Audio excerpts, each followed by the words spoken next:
बिस्मिल्लाहिर्रहमानिर्रहीम। अस्सलाम वालेकुम नाज़रीन, आप देख रहे हैं प्रोग्राम द लास्ट आवर। मैं हूं यासिर रशीद और स्टूडियो मेरे साथ बराजमान है सीनियर तजज़ियाकार राना मोहम्मद अजीम साहब। नाज़रीन, आज के दिन मार्का हक़ के दौरान शहदा और ज़ख्मी जो थे उनकी तफसीलात जारी की गई हैं और उसमें स्क्वाड्रन लीडर उस्मान जो हैं उनके समेत 11 जवान और 40 शहरी जो थे वो शहीद हुए।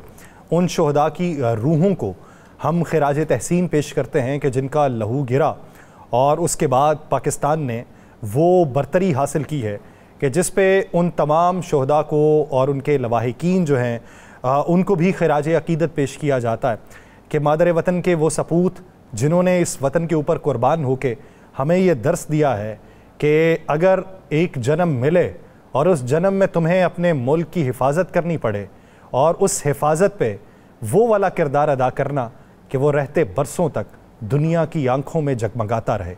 हम उन तमाम शहदा को सलाम पेश करते हैं, हम उनकी कुर्बानियों को याद रखते हैं और हम उन्हें सलाम अकीदत के साथ साथ एक ट्रेंड सेटर के तौर पे देखते हैं कि जिन्होंने पाकिस्तान की इस वक्त हिफाजत करके दुनिया को ये पैगाम दिया है कि पाकिस्तान को अगर तुम अपनी जारहियत का निशाना बनाना चाहोगे तो फिर इस तरह के सपूत जो हैं वो मादर वतन की हिफाजत के लिए हर दम मौजूद हैं। दूसरी तरफ भारतीय मीडिया का प्रोपेगेंडा जो पूरी दुनिया में बेनकाब हुआ और उसके बाद अब भारत के अंदर भी बेनकाब हो रहा है। भारत के अपने लोग वो जितने भी थंबनेल्स थे, वो जितनी भी खबरें थीं, अब उनका एहतसाब कर रहे हैं। ये वॉर डॉक्ट्राइन जिसके अंदर भारत ने पूरी दुनिया से राबिता काटा अपने लोगों का कि पूरी दुनिया के तज्ज़िये उन तक ना पहुँचे और वह राबिता काट के भारत को ये लगा था कि जो खबर फीड की जाएगी वही अवाम बाय करेंगे, लेकिन उस अवाम के अंदर भी लोग आवाज़ें उठाने पर मजबूर हो गए कि हमारा दुनिया से राबिता काट के तुम लोग अगर ये समझते हो कि हमें ख़बर नहीं मिलेगी तो ये वो तुम्हारी ख़बरें थी जिस पर दुनिया ने हमारा मजाक उड़ाया है, तुम्हारी गलत पॉलिसीज़ की वजह से हमारा मजाक उड़ाया है। इसी ज़िमन में बात करेंगे डोनाल्ड ट्रंप के हालिया दौरा सऊदी अरब की भी बात करेंगे और कश्मीर का वो जो मामला जिसके ऊपर तीसरे फरीक की अब बात हो रही है और भारत की पॉलिसी के वो मुनाफी है, उसके ऊपर भी भारत के अंदरूनी सतह के ऊपर मुखालिफत का इस वक्त सामना है हुकूमत को और हुकूमत पे इस वक्त सवालात उठाए जा रहे हैं कि किस हद तक तुम्हारी पोजीशन कमज़ोर हो चुकी कि तीसरा फरीक जो है अब उसके सामने तुम्हें झुकना पड़ेगा। इसके अलावा पाकिस्तान के अंदर जो सियासी मंजरनामा है उसके ऊपर बात की जाएगी, आने वाले दिनों में क्या डेवलपमेंट्स पे होने वाली हैं। राना साहब क्या समझते हैं कि हमने तो बावर करवाया दुनिया को, हमने भारत को भी बताया कि तुम्हारा झूठा प्रोपेगेंडा क्या था, अब उनके अंदर से उठने वाले जो सवालात हैं ये भारत के लिए किस हद तक जन्नाटेदार था पड़े। बिस्मिल्लाहिर्रहमानिर्रहीम। अस्सलातु वस्सलामु अलैका या सय्यदी या रसूलल्लाह, अस्सलातु वस्सलामु अलैका या सय्यदी या हबीबल्लाह। ताजदार ख़ुत्बे नबूवत जिंदाबाद जिंदाबाद। देखिए यासर, एक परी क्लियर है, भारत एक मकार दुश्मन है। आज के दिन भी आपको पता है कि भारत ने पाकिस्तान के ख़िलाफ़ आज के दिन भी पूरी एक प्लानिंग की हुई थी। जब उनकी इंटेलिजेंस एजेंसीज ने और जब उनके सहूलतकारों ने ये इतला दी कि आज के दिन तक भी पाकिस्तान के अंदर मोराल भी बुलंद है और पाकिस्तान पर हमला करना किसी सूरत भी हमें सूट नहीं करता, हम तबाह हो जाएंगे। फिर आने वाले 2 से 4 दिनों में ये नोट कर लीजिएगा बात मेरी, अब भारत एक ड्रामा करने जा रहा है और भारतीय मीडिया को बाकायदा इस ड्रामे की रिहर्सल करवाई जा रही है। क्या आपने किस तरह, अब इनकी प्लानिंग ये है, मैंने कल भी हमने एक चीज़ इसकी बेनकाब की थी, अब भी करता हूँ। अब ये क्या करेंगे, एक मंदिर एक गुरुद्वारा, एक मंदिर एक गुरुद्वारा, उसको ये निशाना बनाएंगे और निशाना बनाने के बाद इल्ज़ाम पाकिस्तान पर लगाएंगे। मैं फिर कह रहा हूं, एक मंदिर, अभी भी कसर बाकी है। हाँ जी, एक गुरुद्वारा। मंदिर इसलिए कि हिंदू जनूनी जो है, हिंदू एक दर्जे का हो ऊपर दर्जे का हो, वो दोनों इनके साथ खड़े हो जाए। हिंदू भी इनके खिलाफ जुलूस निकाल रहे हैं ना, और सिख जो है उनको भी उनकी हमदर्दी भी किसी हद तक दोबारा इनको हासिल हो जाए। ये प्लान है। इस प्लान पे अमल के लिए थोड़ा सा वक्त देने चाहिए था, 2 से 4 दिन में इन्होंने इस पर अमल करने की कोशिश करनी है। लेकिन जिस तरह आज इन्होंने 2 बंदे पकड़े हमारे, कि ये बंदे हमारे, मतलब है कि बंदों को पकड़ के हम पे इल्ज़ाम लगा दिए ये पाकिस्तान के लिए जासूसी करते थे। हमने तो जितने को पकड़ा है सबूत के साथ पकड़ा है ना। अब ये प्री प्लान ये भी ड्रामा करेंगे। ये सारा कुछ इन्होंने आज अहमदाबाद में जो तैयारे गए हैं, 2 के बाद 2 गए हैं, ज़रा उन पर भी नज़र रखिएगा। तो मैं कोशिश करेंगे कल के प्रोग्राम में हम उनकी वीडियो कुछ चीज़ें दिखाने की पूरी कोशिश करेंगे। तो ये सारी चीज़ें जो है, भारत अब भी एक गंदा मक्कार अय्यार हमारा दुश्मन है, और वो समझता है कि उस वक्त तक उसे सुकून नहीं आएगा जब तक वो बदला नहीं ले लेगा। तो फिर वो रोज़े क़यामत होगा भारत के लिए, जिस दिन बदले का वो सोचेगा। क्योंकि भारत के एक बहुत मशहूर एक जोशी जिस पंडित जिसके मतलब ये इनका मशहूर है कि क्रिकेट मैच से लेकर कोई भी दुनिया की हो, इवन इलेक्शन भी हो, तो उसकी पेशन गोइयाँ जो होती हैं वो ठीक होती हैं। उसने पता क्या पेशन गोई की है? उसने पेशन गोई की है कि अगर भारत पाकिस्तान से टकराया तो 60 घंटों में भारत तबाह हो जाएगा। 60 घंटों में। उसने ये भी कहा एटमी किसी मज़ाइल से नहीं, किसी एटमी कुव्वत से नहीं, मतलब एटमी कोई हथियार से नहीं, भारत इतना बुरी तरह तबाह होगा कि कोई सोच भी नहीं सकता, और भारत के कई टुकड़े हो जाएंगे। ये उन्होंने कहा है, और उसने ये बाकायदा इस वक्त भारत के अंदर ये बात डिस्कस हो रही है कि साढ़े पंडित जी ने की कहते हैं ईद हमेशा साढ़े से सीधियाँ गल्लां दसदे तो ये होन की क्या कहते वो राना साहब वहाँ पे तो एक बच्चे की वो गुफ्तगू से तहलका मचा हुआ है। 14 साल का बच्चा है, तो उससे वो पूछ रहा था कि पाकिस्तान जिंदाबाद कहोगे? कहता मैं कहूँगा। कहता भारत भी जिंदाबाद। कहता ये क्या है, तुम किस देश का परवान चढ़ा रहे हो? कहता लोग इधर भी हैं उधर भी हैं। तो कहता है अगर तुम उधर मारने की बात करोगे तो वो आके इधर मार गए तो कौन जिम्मेदार है? तो वो उसकी इस बयान के ऊपर कि ये ना समझ है, कम पढ़ा लिखा है, ये कैसी बातें कर रहा है, ये पाकिस्तान को सपोर्ट कर रहा है, वो सिर्फ उसकी बात पे ही तहलका मचा हुआ है वहाँ। मैं कह रहा हूँ कि ये अब ये बात जो मैंने आपको बताई इस पर भी बड़ा है। ऊपर से आज ये तो जंगी हालात के बावजूद आज एक बयान बड़ा अहमियत का हामिल है, बल्कि 2 बयान ज़हन में रखिएगा। एक इमरान खान का जेल से जो उन्होंने कहा कि ये मकार फिर दोबारा कोशिश करेगा, और ये एक मकार है और एक अय्यार दुश्मन है ये, तो अपनी सरहदों की हिफाजत भी करनी है और पूरी कौम के साथ तहरीक इंसाफ ने खड़े भी होना है, और अपने सोशल मीडिया को भी कहे कि आपने भी अपना रोल पूरा अदा करना है। देखें आज तारक ने भी पीटीआई के सोशल मीडिया को कहा जी हम इनसे सलूट करते हैं इनको कि इन्होंने जंग लड़ी। चंद एक लोग जो गलत थे वो किसी भी सोशल मीडिया के से नहीं थे, बाकी तो हर शख्स ने एक जंग लड़ी ना।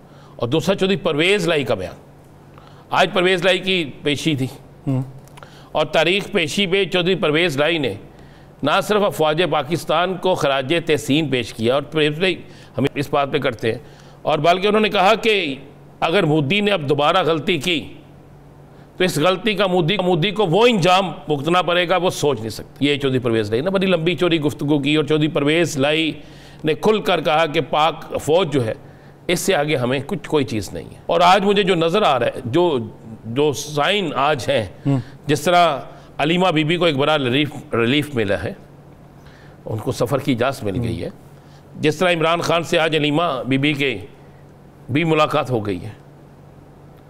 और ये एक तो चौधरी परवेज़ लाई का बयान, उसके बाद उससे पहले इमरान खान का बयान फ़ौज पाकिस्तान के हक़ में, और फिर के सरहदों पे कायम रहना, ये मकार दुश्मन है तो मकार ही है ना।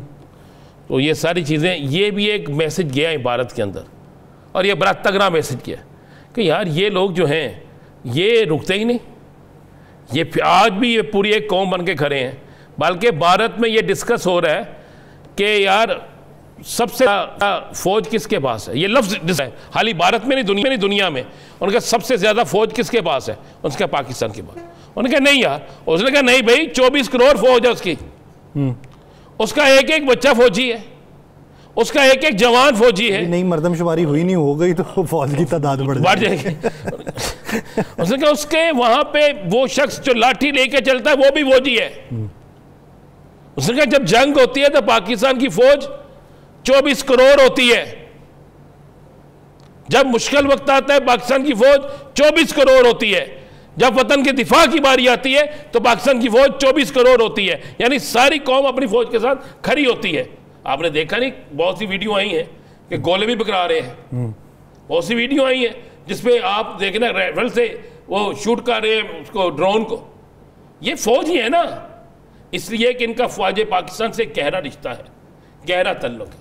दूसरा, इमरान खान के दोनों बेटों का इंटरव्यू, मैंने जब से इमरान खान सियासत में है, मैंने उनके बेटों को कोई सियासी गुफ्तगू करते नहीं सुना। और उन्होंने कहा कि हम ना सियासत में आएंगे। हमारे वालिद ने हमें पहले दिन कहा था कि दो जमातें जो हैं वो ख़ानदानी सियासत करती हैं, तो मैं इसके ख़िलाफ़ हूँ। उसने कहा हम सिर्फ अपने वालिद की रिहाई की कोशिश करेंगे और हमारा वालिद किसी सूरत डील नहीं करेगा। उसका अल्लाह ताला की ज़ात पर इतना पक्का ईमान है कि वो ना किसी से गिरेगा। लेकिन उन्होंने ये भी कहा उनका पाकिस्तान के लिए वो मर मिटेगा। और साथ में जो उनका एक लफ्ज़ था बड़ा अच्छा था कि वो जेल के अंदर बैठ के पाकिस्तान के मुस्तकबिल की प्लानिंग कर रहे हैं।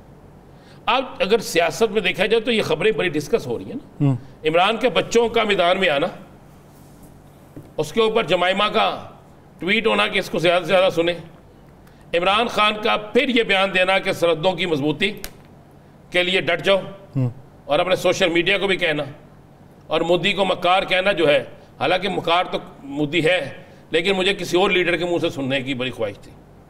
पता नहीं क्यों नहीं मुझे उनके मुंह से सुनने को मिल रहा। और आज एक अपने बयान तो पढ़ा होगा ना, सुना होगा बल्कि, कि निगरानी ऑपरेशन की किसने की है। चुप क्यों हो जाते हो तुसी? नहीं की होंदा था चुप हो क्यों? उन्हीं की निगरानी में, उन्हीं की सलाहियतों में, उन्हीं की नहीं। मुझे मैं जब नाम पूछता हूँ इस पर आप बोलते ही नहीं। यार यासर ये तो कोई बात ना हुई। और सच आखा दे भजन खाखा डरती सच ना आखा। ये ऑपरेशन हुआ है पाकिस्तानी कौम ने की है और सिपा सलार ने इसकी निगरानी की है। एक एक सिपाही जो था वो इसका जानसार था, एक एक पाकिस्तानी जानसार था, और एक एक पाकिस्तानी नरेंद्र मोदी को बुरा कह रहा था चंद को निकाल के। अब आगे क्या होगा देखिए। आज सऊदी अरब के साथ ट्रंप का मुआहदे ये बड़ी अहमियत की हामी। 150 बंदों से बराह रास्त मुसाफिया किया है डोनाल्ड ट्रंप ने। आप ये देखें। और उसके बाद उसने सारी सऊदी अरब की, वो गाबा होता है एक बड़ा खूबसूरत मज़ेदार, एक काबा होता है। आप भी जितने पैसे कमाते हो उम्रा करो, अल्लाह की कसम आपको पता लगे मज़ा आए। या सर आज ट्रंप ने पहले इस्लामी मुल्क के साथ एक बहुत बड़ा मुआहदा किया, और ये मुआहदा जो है ये कोई और मुल्क अपने साथ इस मुआहदे की उम्मीद रखे बैठा हुआ था। लेकिन जब होता ना, जब एक पहलवान हारता है, जो अपने आप को पहलवान समझता है, पहलवान था नहीं वो वैसे ही मेरी तरह मोटा ताज़ा था, वैसे फुटिया सी मेरी तरह ना। तो उन्होंने कोई भी मनु काम मारे मैं डिग पाऊंगा थले। माँ बाप की तरफ आना ही नहीं ना मैंने, आप बुरा मना जाते हैं किसी चीज़ पे। मैं तो वो मेरी तरह बड़ा मोटा ताज़ा फिटा हुआ था, बस उसको धक्का मारो नीचे गिर जाए ना, वो ये पहलवान था। और यहाँ से धक्का लगा पाकिस्तान से और वो गिर गया। और जब कोई गिरा होता है ना उसके साथ मुआहदे भी कोई नहीं करता। हाँ, चोरी छुपे उसके साथ साजिश जरूर की जाती है, चोरी छुपे उसके साथ सब कुछ किया। अब ये इल्ज़ाम लगा रहे हैं चाइना ने ये कर दिया, और भाई हमारे साइबर एक्सपर्ट्स ने किया, हम मान रहे हैं। तुम चाइना पे क्यों इल्ज़ाम लगा रहे हो भाई? हम मान रहे हैं। देखिए आज हमने अपने शोहदा की तस्वीर, शोहदा की तादाद सब कुछ बता दिया। ये क्यों नहीं बता रहे? क्या भारतीय मीडिया ने बताया अभी तक? उन्होंने तो जो दावे किए वो नहीं प्रेजेंटेशन दे सके। आपको पता है आज का एक नया वाकया जो है क्या? वो बेचारी वो जो कुरैशी साहब हैं, सोफिया कुरैशी, पता ना आज उन पर हमला हो गया। नहीं, आज इंतहा पसंद हिंदुओं ने उस पर हमला कर दिया है। ये आपके पास बिल्कुल जेन्युइन खबर दे रहा हूं। आप अभी सोशल मीडिया नहीं मैं कह रहा, इंडियन साइट्स उठा के देख लें, फिर आप उसके बाद शिवसेना और आरएसएस के गुंडे जो हैं उनके ट्वीट देख लें। उन्होंने कहा कि जो भी मुसलमान होगा, किसी भी ओहदे पे होगा, हमें उस पर यकीन नहीं है। तो इसलिए मेरा ख्याल है भारत जो है ना, हम कल कह रहे थे ना नरेंद्र मोदी को रह जाना चाहिए थोड़ी देर, ताकि रहंदी रूंदी कसर भी कर दो। ये वो ड्राइवर है जिसको ये नहीं पता कि इसकी गाड़ी का मोबाइल ख़त्म हो गया है, जिसको ये नहीं पता कि आगे खाई है, जिसको ये नहीं पता कि ब्रेकें फेल हो गई हैं, और जिसको ये नहीं पता कि खाली गाड़ी तबाह नहीं होनी, सवारियां भी तबाह होनी है और इसने खुद भी तबाह होना है। तो ये ऐसा ड्राइवर है, और ऐसा ड्राइवर हमें सूट करता है। ड्राइवर सूट करता है। एक ब्रेक लेते हैं, ब्रेक ले वापस आएंगे। इसी मंजरनामे में मजीद बात होगी। नाज़रीन कहीं नहीं जाएगा, स्टे विद अस।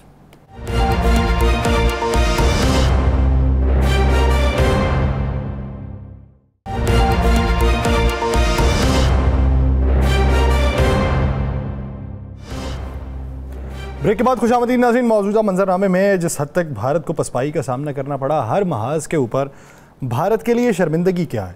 दूसरी बात ये कि जब आप अपने जो हरीफ है उसकी ताकत का अंदाज़ा न लगा पाएँ, उसको अंडरमाइन करने लगें, उसको कमज़ोर समझने लगें, तादाद में कम समझने लगें और पलट के वो ऐसा वार करे कि आपके आसान ख़ता हो जाएँ, तो फिर संभलने के लिए कितना वक्त दरकार होता है। ये एक बुनियादी सवाल है। फिर जब दुनिया भर में बात होने लगे कि वॉर डॉक्ट्राइन जो पढ़ाई जाती थी उसकी हैयत तब्दील हो चुकी है, उसकी साख तब्दील हो चुकी है, उसका तरीक़ाकार तब्दील हो चुका है, और अब अगले ज़मानों में पाकिस्तान की फ़ज़ाई वॉर डॉक्ट्राइन पढ़ाने का फ़ैसला दुनिया कर चुकी है, तो इस ज़मन के अंदर वो जो थे वो किस हद तक ऊंधे मुँह गिरे हैं और किस हद तक अपना नुकसान करवा पाए हैं, इसी बारे में बात करेंगे। हमें ज्वाइन किया है दिफाई तज्ज़ियाकार अब्दुल्ला गुल साहब ने। अब्दुल्ला गुल साहब, बहुत शुक्रिया आपके वक्त का। अब अब्दुल्ला गुल साहब, अगर यही बात है तो छोड़िए हमारे दावे क्या हैं, छोड़िए उनके दावे क्या हैं, बैनुल अक़वामी मुबस्सरीन की तरफ अगर जाएँ, दिफाई तज्ज़ियाकारों की तरफ जाएँ, दुनिया की आंख से देखें तो दुनिया इस पूरे मामले को किस आंख से देख रही है और उस आंख में किस हद तक अब भारत खटक रहा है? बिस्मिल्लाहिर्रहमानिर्रहीम, बहुत शुक्रिया। देखिए, सबसे बड़ी बात जो भारत से हो गई कि चलें, पैसे का जो भी रॉयटर कहता है कि 84 बिलियन डॉलर 83 बिलियन डॉलर का नुकसान हुआ, वो अपनी जगह, लेकिन जो उनकी इज्जत जो है वो 1000 बिलियन डॉलर में भी नहीं खरीदी जा सकती। जो उनका ख्वाब था इंडो पैसिफिक रीजन के अंदर जो है नेट सिक्योरिटी प्रोवाइडर का खिताब लेने के बाद अपने आप को सिक्योरिटी प्रोवाइड ना कर सके, ये उनका आलम था। सेकेंडली ये है कि दुनिया ये भी पढ़ाने लगी कि क्या मशरकी टेक्नोलॉजी बेहतर है या मगरबी टेक्नोलॉजी, क्योंकि इस टाइम पे तो बिल्कुल मगरबी टेक्नोलॉजी को तो जो है हमने आउटनंबर करके रख दिया। तीसरी चीज जो इसके अंदर हुई वो ये हुई कि क्या वॉर जो है क्वांटिटी पे चलती है या फिर स्ट्रेटेजी पे चलती है। देख लीजिए, हमने 2 दिन जो रिस्ट्रेंट शो किया उसके नतीजे के अंदर दुश्मन ये समझा कि शायद पाकिस्तान जो है वो कमजोर हो गया, लेकिन पाकिस्तान ने तो ये एक सोचे समझे हिकमत अमली के तहत किया था। तो भारत के अंदर जो इससे नुकसानात हुए हैं और खासतौर पे जो डोनाल्ड ट्रंप ने जो बात कही है, पहली बात है नरेंद्र मोदी की जो तकरीर थी उससे पहले डोनाल्ड ट्रंप साहब की बात आ गई, तो नरेंद्र मोदी की जो बात थी वो तो खुद ही निगेट हो गई। दूसरे नंबर पे नरेंद्र मोदी तो यही कहता था ना कि पाकिस्तान जो है जब तक के बकौल उनके आतंकवादी जो है जब तक के उसका मामला ठीक नहीं होगा, दहशतगर्दी का, और जब तक के पहलगाम के लोग जो है उनको कैफरे किरदार तक नहीं पहुंचाया जाएगा, उनको हम पकड़ के दुनिया के सामने नहीं लाएंगे, तब तक पाकिस्तान से जो है हम जो है वो अपना मामला जारी रखेंगे। फिर ऐसा तो नहीं हुआ। नरेंद्र मोदी जवाब दे दे, क्या उसने इंक्वायरी कर ली, क्या लोग सामने आ गए। अब पाकिस्तान को ये करना चाहिए है कि पाकिस्तान जो है वो पैगाम दुनिया को दे दे कि ठीक है, आप ये 10 दिन ले लें, अगर 10 दिन के अंदर भारत पहलगाम के ऊपर जो है इंक्वायरी नहीं करता और उसके जो क्रिमिनल्स हैं उनको सामने नहीं लाता, चाहे वो जो भी हैं, तब तक जो है पाकिस्तान 10 दिन इंतजार करेगा। 10 दिन के बाद किसी भी बकवासियात का जो है जवाब जो है वो हम देने के लिए जो है तैयार नहीं होंगे, ना हमारी जिम्मेदारी बनेगी। देखें, सबसे बड़ी यासिर साहब जो बात है वो बड़ी अहम है। 2 ही बातें हैं। पहली बात यह है कि भारत ने ये सारा जो ड्रामा और ये सारा जो कुछ शुरू किया ये पहलगाम के बाद शुरू किया। पहलगाम के ऊपर तो दुनिया को बताना चाहिए ना कि असल हुआ क्या। ये जो पानी बंद कर देना, जंग कर देना, फिजाई डॉक्ट्रिन के अंदर शिकस्त खा जाना, जमीनी डॉक्ट्रिन के अंदर मार खा जाना, मिसाइल्स के जरिए जो है वो तबाह हो जाना, ये सारी एक जगह। लेकिन पहलगाम जिसकी वजह से इस खित्ते के 3 अरब लोगों की जिंदगियों को खतरे में डाला गया, जिसके साथ जो है हमारी मईशत को हमारे जो नुकसान पहुंचाया गया, जो हमारे यहाँ लोग शहीद किए गए, उसका कौन जवाब दे? अगर पहलगाम का ये बात हुई नहीं तो फिर हम इसके ऊपर पहले बात कर रहे हैं। और दूसरी बात, राणा साहब इसके ऊपर बेहतर मेरे ख्याल में बात कर सकेंगे, वो है सिखों के ऊपर। कोई ये बात करने के लिए तैयार नहीं है। नरेंद्र मोदी की कल की तकरीर के अंदर उसने ये बोला ही नहीं है कि जनाब जो हमने 6 बैलिस्टिक मिसाइल एक दिन और एक जो है अग्नि पहले दिन जो है सिखों के ऊपर मारा, अमृतसर के और साथ के, तो आप मुझे ये बताएं कि उसके ऊपर क्या बात हुई, वो कहाँ गया मामला, और वो कब उसके जो है वो सामने आएगा, दुनिया क्यों उसके ऊपर ज़बानें गूंग हैं। अकलियतों के साथ ये सलूक अगर किसी दूसरे मुल्क में बिलफर्ज अगर ये खुदा ना खास्ता पाकिस्तान में होता तो फिर तो दुनिया जो है वो तो चीख पड़ती। अभी तो अफगानिस्तान के अंदर औरतों की तालीम पे लोगों को इतना हो रहा है, यहाँ लोगों को बैलिस्टिक मिसाइल, तारीख में पहली दफा अपने मुल्क के अंदर बैलिस्टिक मिसाइल मारे जा रहे हैं, कोई पूछने वाला नहीं है। ये 2 केस हैं जो मेरे ख्याल में हमें जवाब तलब करना चाहिए। अब्दुल्ला गुल साहब, मेरे पास इतला ये है, मैंने अभी ये खबर भी दी है कि भारत एक नया ड्रामा करने वाला है। आपने किसी एक मंदिर पर और सिखों के गुरुद्वारे पर हमला करके, ख़ुद हमला करके पाकिस्तान पर इल्ज़ाम लगाने वाला है, और इसके लिए बाकायदा उनकी कोशिशें भी जारी हैं। ऐसा अगर वो करता है, क्योंकि अब बात निकल आई है, जब बात निकल आई है तो वो के लिए फैल भी जाएगी। अगर वो ऐसी कोई हरकत करता है, क्योंकि उससे बाइद नहीं है ना, उसने अमृतसर में जो किया, उसने लुधियाना में जो किया, चंडीगढ़ में जो किया, उसके बाद पंजाब के मुख्तलिफ शहरों में जो किया है, जो मसाइल जिस तरह आपने बताया मारे हैं, उसी रात जिस रात इसको फिर शिकस्त का आगाज़ इसका शुरू हुआ, तो आप समझते हैं कि नरेंद्र मोदी ये हरकत जो हमें इतला है कि कर सकता है, तो इसके बाद नताइज क्या होंगे? देखिए राणा साहब, नरेंद्र मोदी जो है असल में he is not a normal person. वो बैलेंस्ड नहीं रहा। बात यह है कि वो अपना ज़हनी तवाज़ुन जो है वो खो बैठा है, और कल की आपने उसकी तकरीर में उसकी बॉडी लैंग्वेज, उसके तमाम जो बातें थी, वो एक मेरे ख्याल में एक ऐसे आदमी की थी जो शिकस्त खोरदा था। और ये बात मैं नहीं कह रहा, ये भारत का अपना मीडिया जो है वो बात कर रहा है।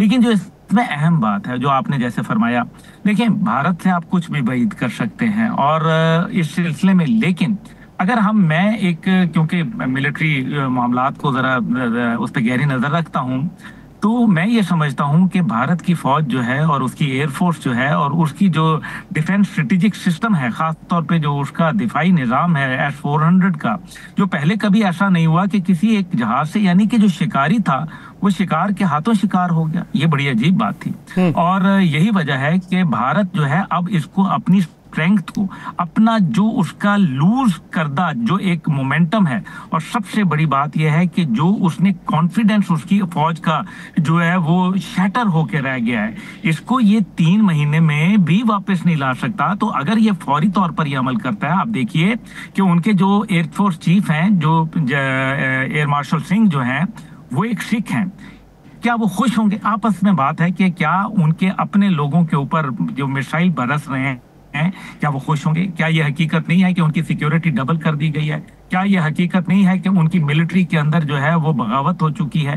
क्या ये हकीकत नहीं है कि उनकी जो इस टाइम पे ऑपोजिशन है वो बढ़ चढ़ के बात कर रही है? और क्या ये हकीकत नहीं है कि खुद आरएसएस के अंदर लोग ये बात कर रहे हैं कि क्या नरेंद्र मोदी आरएसएस और बीजेपी का मुस्तकबिल होगा या कोई और होगा? कहीं ऐसा तो नहीं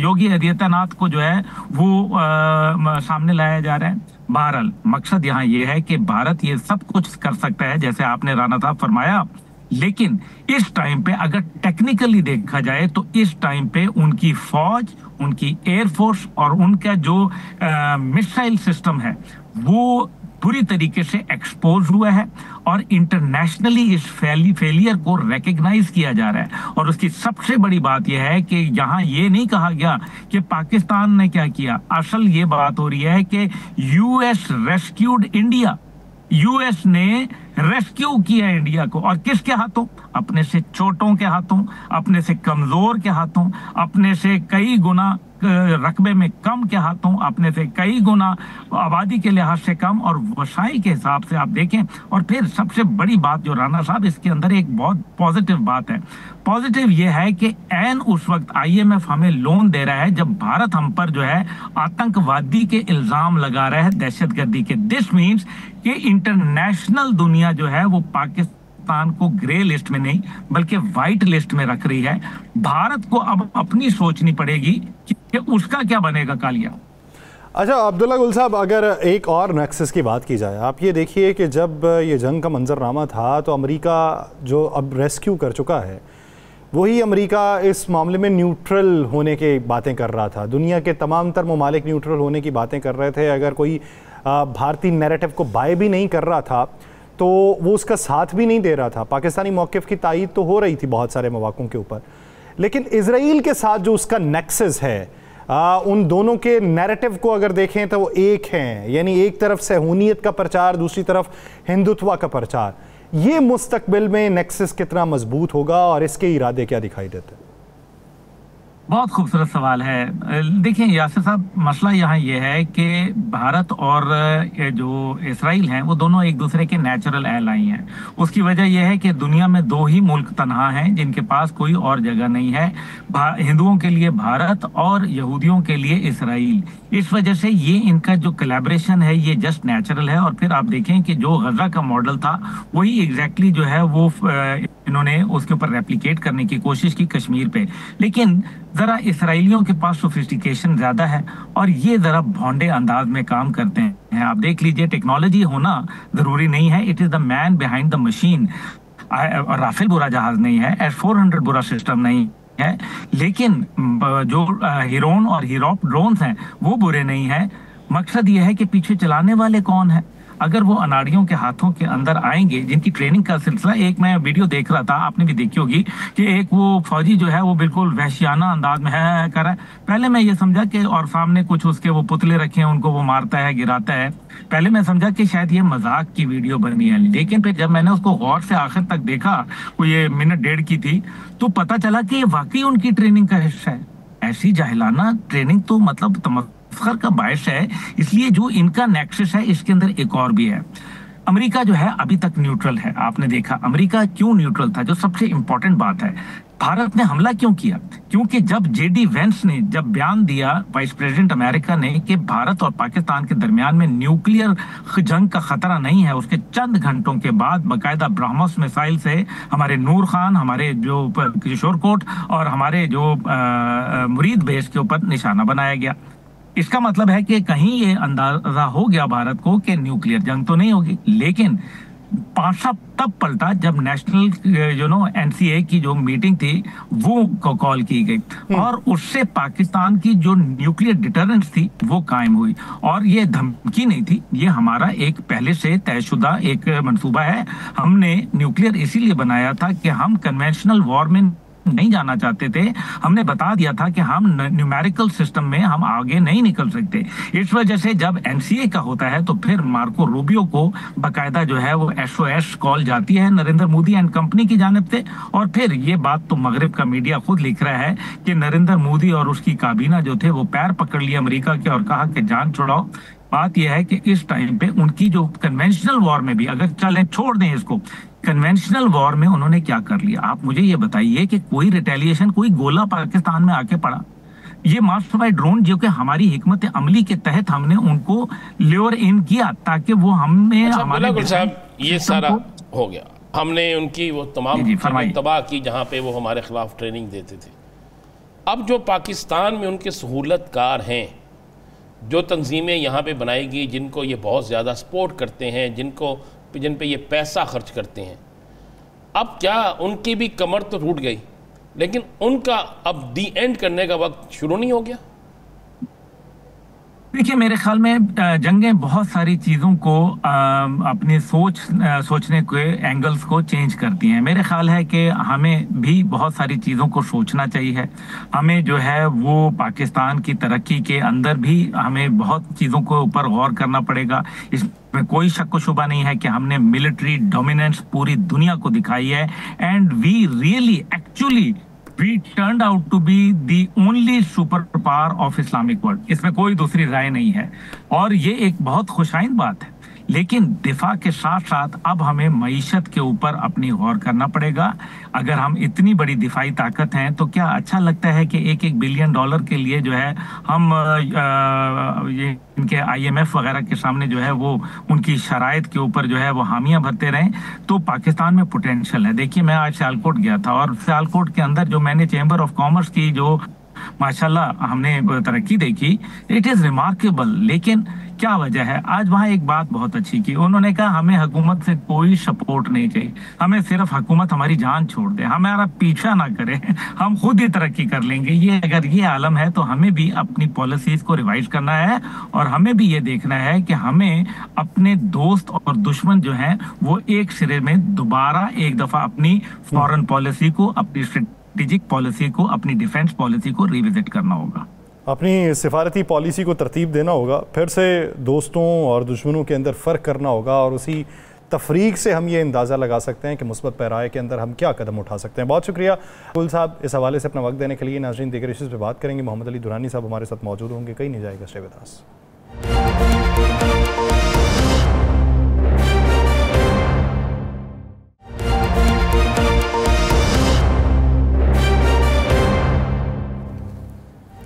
ब्रेक के बाद खुशामदीद नाज़रीन, इसी मंजरनामे में बात करेंगे जो इस वक्त पूरी दुनिया में बैनुल-अक़वामी सतह पर पाकिस्तान और भारत के तनाज़ुर में पनप रहा है। भारत की पोजीशन, पाकिस्तान की मुस्तकबिल की हिकमत अमली और भारत को उसके जारहाना अज़ाइम से रोकने की तरगीब, और फिर मसला कश्मीर के ऊपर डोनाल्ड ट्रंप की बात, और अभी डोनाल्ड ट्रंप का हालिया दौरा सऊदी अरब। इसी बैनुल-अक़वामी मंजरनामे में बात करेंगे। हमें ज्वाइन किया है सीनियर सियासतदान, साबिक वफाकी वज़ीर मोहम्मद अली दुरानी साहब ने। दुरानी साहब, बहुत शुक्रिया आपके वक्त का। दुरानी साहब, इस वक्त भारत जिस पोजीशन पे है या जिस कॉर्नर पे है, आप समझते हैं कि माजी में भी कभी ऐसी पोजीशन थी? बिस्मिल्लाहिर्रहमानिर्रहीम।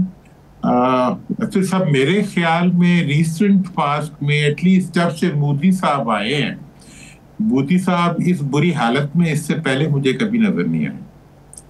और इस वक्त जो उनकी सूरत हाल है, उनके मुल्क के अंदर उनके अपने पिछले करतूत जो है, उनका रिस्पांस जो उनको पब्लिक की तरफ से मिल रहा है, उनकी अपनी कौम जो है वो तकसीम हो चुकी है, उनकी फाइटिंग फोर्स का सबसे बड़ा एलिमेंट जो सिख था और नॉन हिंदूज थे, वो सब जो है सबको उन्होंने इंटिमिडेट किया है, सबको अपने मुखालिफ किया है। और आज जो है मोदी साहब एक ऐसे हारे हुए जुआरी की तरह खड़े हैं कि जो अमेरिका के पीछे जाए तो अमेरिका उनके साथ नजर नहीं आता, और अगर किसी अपनी कौम के पास जाए तो कौम उनके साथ नहीं है, और इलेक्शन उनके लिए एक अंधेरा बन चुके हैं। तो मैं समझता हूँ कि ये कश्मीरियों पे और हिंदुस्तान में बसने वाली अक़लियतों पे जो उन्होंने मुजालिम की है, ये उन्हीं मुजालिम का एक फितरी नतीजा है, जो कुदरत कारमा है, ये कुदरत का, जिसने आज मोदी को इस हालत में लाके खड़ा कर दिया है कि ना जाए रफ्त ना पाए मंजिल। इस पूरे मार्के में दुरानी साहब दो चीज़ें बड़ी कमाल हुई। पाकिस्तान एक कौम बन गया और भारत कई कौमों में बट गया। अब पाकिस्तान जो एक कौम बन गया है, और आज भी बानी तहरीक इंसाफ ने खुल के फिर वही बात की है कि इस मकार शख्स ने दोबारा कोशिश करनी है, लेकिन अपनी सरहदों को हम संभालेंगे, और अपने सोशल मीडिया को भी कहा, अपने कारकुनों को कहा कि आप भरपूर साथ देंगे। इसी तरह हर सियासी जमात की तरफ से एक बयान आ रहा है। अब जब हम एक कौम बन गए हैं और उस तरफ कौम टूट गई है, तो अब हमें मजीद क्या करना होगा? बहुत खूबसूरत सवाल है आपका, और मैं समझता हूँ कि कौम मतलब बनी नई नजर भी आई है, और इस कौम बनने में हमारा एक माजी की भी यही रवायत है कि जब भी पाकिस्तान के अवाम को चैलेंज किया गया है तो फिर कोई असबियत मुल्क में नहीं रही, बल्कि हम हमेशा मुत्तहिद होके खड़े हुए हैं। हमें सिर्फ जब हुकूमतें तकसीम करती हैं तो वो तकसीम का तासुर तो बन जाता है, लेकिन कौम हकीकत में अंदर से एक है। आज इस कौम को आप एक रोशन मुस्तकबिल का रास्ता दिखा दें तो ये उसी तरह खड़ी हो जाएगी जिस तरह आज हिंदुस्तान के खिलाफ खड़ी हुई है। तो मेरा ये ख्याल है कि मुस्तकबिल के अंदर जिस चीज की जरूरत है वो ये है कि हुक्मरान जो है वो हुक्मरान ना बने, वो अवाम बने, उस तरह सोचे जिस तरह अवाम सोचते हैं, अवाम के आगे हथियार डाल दें, इससे बड़ी इज्जत कोई नहीं होती। जो लीडर्स अपनी आवाम को इज्जत देते हैं उनको आवाम उससे कहीं गुना ज्यादा इज्जत देती है। आवाम के राय का एहतराम करें, आवाम की क़यादतों का एहतराम करें, आपस में एक दूसरे का एहतराम करें, ये तो एक रास्ता है। और दूसरी बात यह है कि फौज ने जो किरदार अदा किया है, एयरफोर्स ने जो किरदार अदा किया है, हमारे साइंटिस्ट ने जो किरदार अदा किया है, वो इस चीज की निशानदेही कर रहा है कि हमें इस वक्त जो है फौज को वो मुकाम देना चाहिए जो उसका मुकाम है। और अच्छा हुआ पीटीआई, और मैं तो आपको पता है मैं हमेशा से यही कहता रहा हूं कि हमारी जरूरत यह है कि हम अपनी कौमी मफादात के लिए और कौमी मफादात के तहफ़्फ़ुज़ के लिए हम अपने इदारों, अपनी अफवाज और अपने अवाम, मुल्क के वो अवाम जो इस मुल्क से मोहब्बत करते हैं, उनको हम सियासत से दूर रखते हुए मुल्की मफाद में लेके आए। और इस मौके पर राणा साहब मैं एक और बात जरूर करना चाहूँगा कि 90,000 शुहदा जिन्होंने दहशतगर्दी की जंग में अपनी जानों का नजराना पेश किया है हिंदुस्तान की उन साजिशों के मुकाबले में जिसने दहशतगर्दी के जरिए की है, जिसमें कि उनकी अपनी क़यादत ने इस चीज को तस्लीम किया है। तो मैं समझता हूं कि ये जो अल्लाह ताला ने इज्जत दी है हमें, ये उन 90,000 शोहदा की माओं, उनके खानदानों, उनकी फैमिलीज की सिसकियों और आहों और दुआओं और उनकी इस्तदाओं को अल्लाह ताला ने सुना है, और उनकी वजह से अल्लाह ताला ने पूरी कौम को मुत्तहिद भी किया है और इज्जत भी दी है। तो हम इस वक्त एक दहशतगर्दी के खिलाफ जिस तरह हमने अपना इत्तेहाद कायम किया है, भारत के खिलाफ जिस तरह हमने अपना इत्तेहाद कायम किया है, मैं समझता हूँ कि मुस्तकबिल में इसके ऊपर कोई तकसीम नहीं होनी चाहिए। दहशतगर्दी हमारे मुल्क के अंदर करवाई जा रही है, दहशतगर्द जो है वो पाकिस्तान के दुश्मन है, और दहशतगर्दों को पूरी कौम जो है उसने 90,000 कुर्बानियां दे के इनसे जंग की है। तो आज हम जिस जगह खड़े हैं, इंशाअल्लाह अब ये इत्तेहाद जो है ये आगे मुल्क की तरक्की, मुल्क की जमहूरियत और मुल्क के अंदर आवाम के एहतराम के रास्ते पे चलना चाहिए, अच्छी गवर्नेंस की तरफ जाना चाहिए और एक दूसरे की मोहब्बत और एहतराम की तरफ। अच्छा दुरानी साहब, ये तो हो गया अंदरूनी मामला और अंदरूनी इक़दामात। बैरूनी मंजरनामे को अगर देखें तो अक्सर औक़ात लॉबिंग चेंज होती है, ब्लॉक्स चेंज होते हैं, नई सफ़बंदियाँ होती हैं। इस वक्त अगर आप भारत की पोजीशन को देखें तो बहुत सारे ममालिक की नज़र में वो पहले जैसी नहीं रही। 88 घंटों ने भारत की पोजीशन को यकसर तब्दील करके रख दिया। पाकिस्तान के पास अब अपॉर्चुनिटीज़ क्या हैं जिसका वो फ़ायदा उठा सकता है? बल्कि भारत अब वो खिलाड़ी है, इसमें इजाफा कर लें, जिसको किसी भी लीग में नहीं लिया जाएगा। वो चारा खारा उसकी बोली लगाने के लिए तैयार कोई नहीं।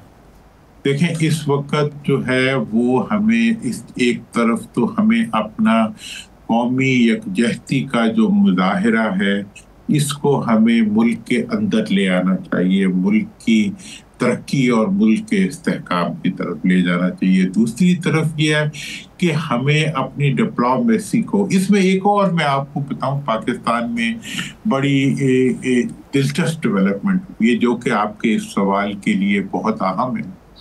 वो ये है कि इंडिया की इस वक्त जितनी भी दहशतगर्दी थी और उसको जितना ज़्यादा इंटरनेशनल सपोर्ट दिलवाई जा रही थी, उसमें उनका जो सबसे बड़ा इदारा था वो नेशनल सिक्योरिटी एजेंसी जो थी, एडवाइजर जो था उनका अजीत डोवल और उसका इदारा, वो इसके अंदर बहुत अहम किरदार अदा कर रहा था और हम दहशतगर्दी करवा भी रहा था, उस पर फिल्में भी बनवा रहा था और उसके बारे में दुनिया के अंदर एक डिसइंफॉर्मेशन भी पाकिस्तान के खिलाफ फैला रहा था।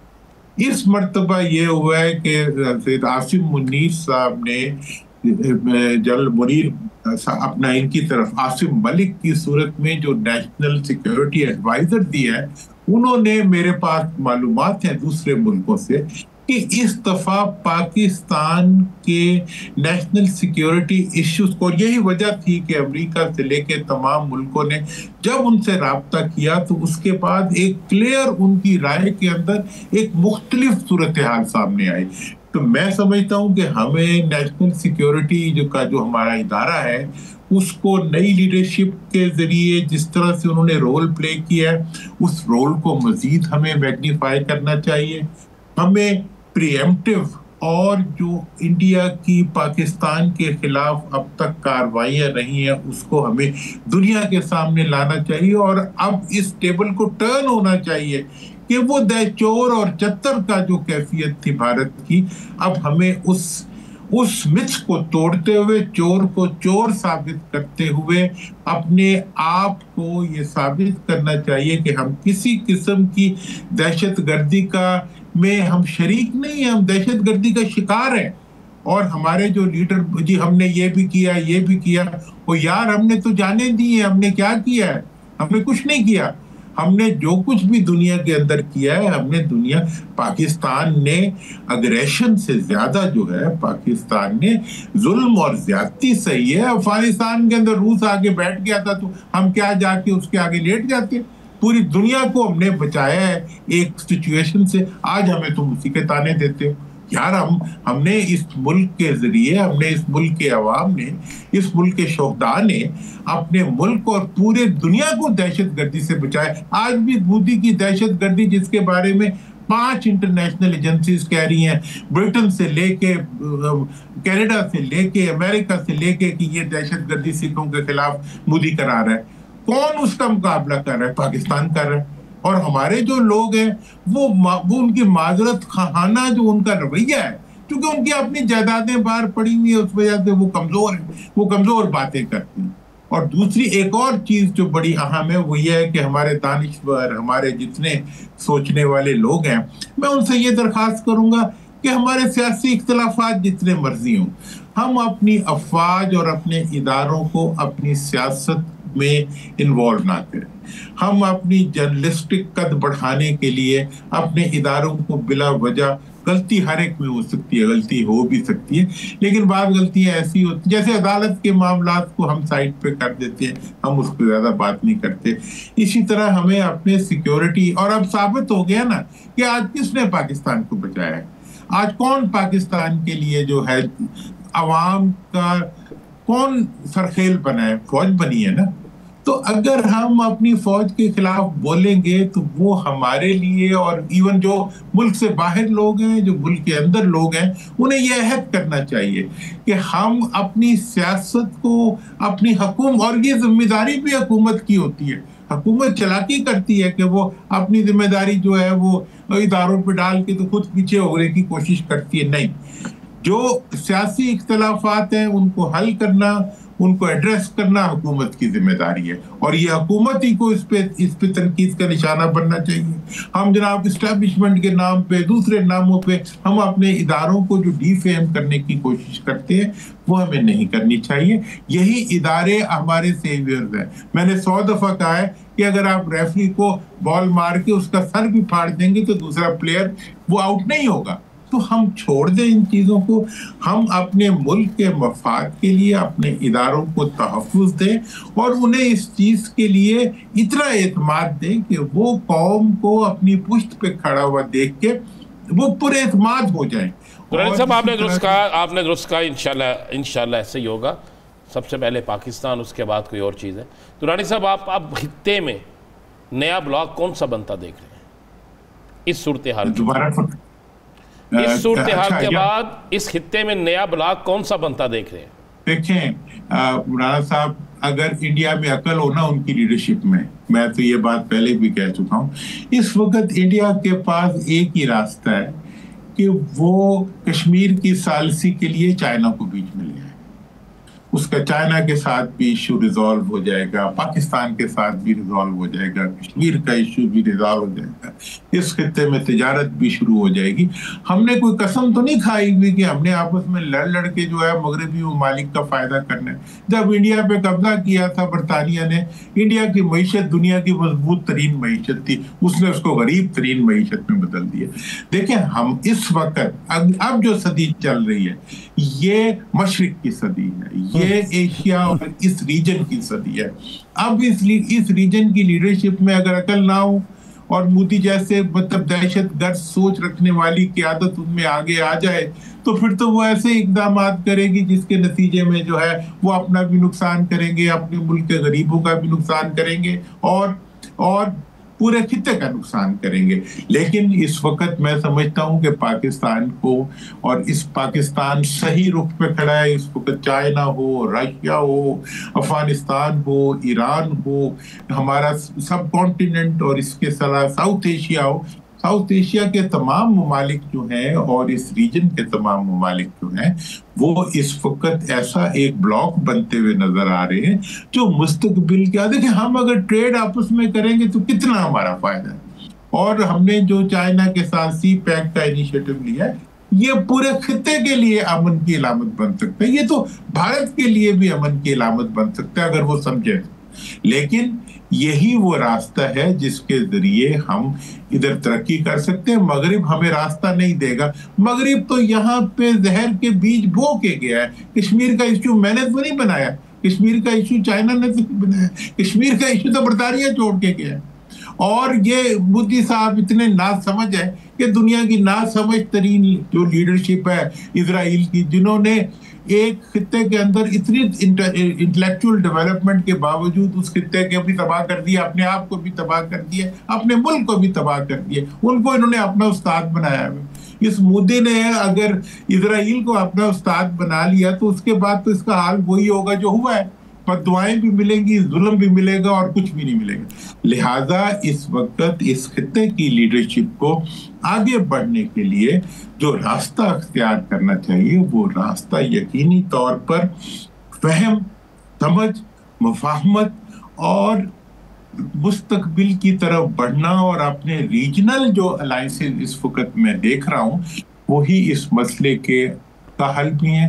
इस मसले अच्छा दुरानी साहब, एक आखिरी सवाल, डोनाल्ड ट्रंप के इरादे आपको क्या दिखाई देते हैं कि इस मसले में मसला कश्मीर को उजागर करके सालसी की बात करना और उधर इजराइल को बीच में से निकाल के कतर में हमास के साथ डायरेक्ट जो है वो मुज़ाकरात करना?